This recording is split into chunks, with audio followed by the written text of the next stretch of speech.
Where does my story begin? So, I was basically born into the Heights.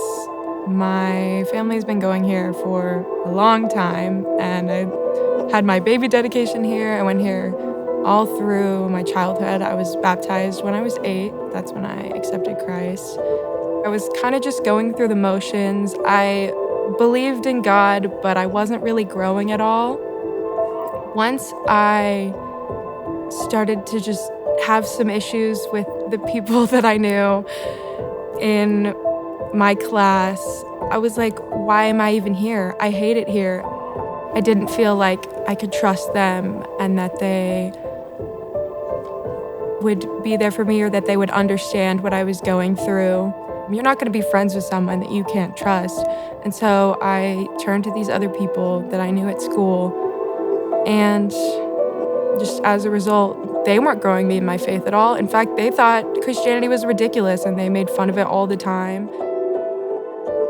I refused to cut these people out of my life, even though I knew they weren't good for me or my relationship with God. And so God kind of just took them from me.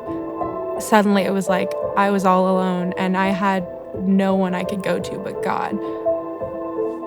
And at that point, I just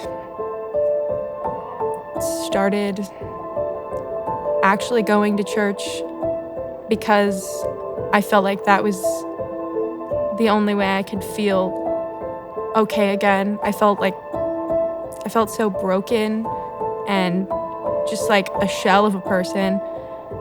And so I started consistently going to things and talking to people more than I ever done before. I was spending time with God on my own, and so I had a lot more patience with these people who I previously not liked very much.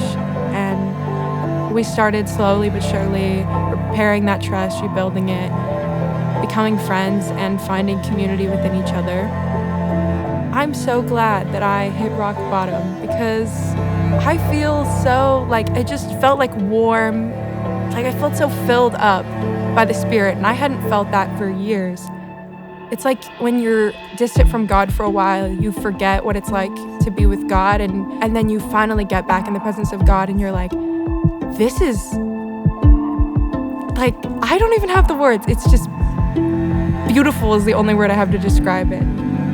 If I could go back in time and talk to my former self, I would probably say, if you just listen to that one little tiny quiet voice of God, just slip it into your head, you'll realize it's so much better to be with God than to be alone and angry and holding on to all these things that you could just let go of and be free and celebrate.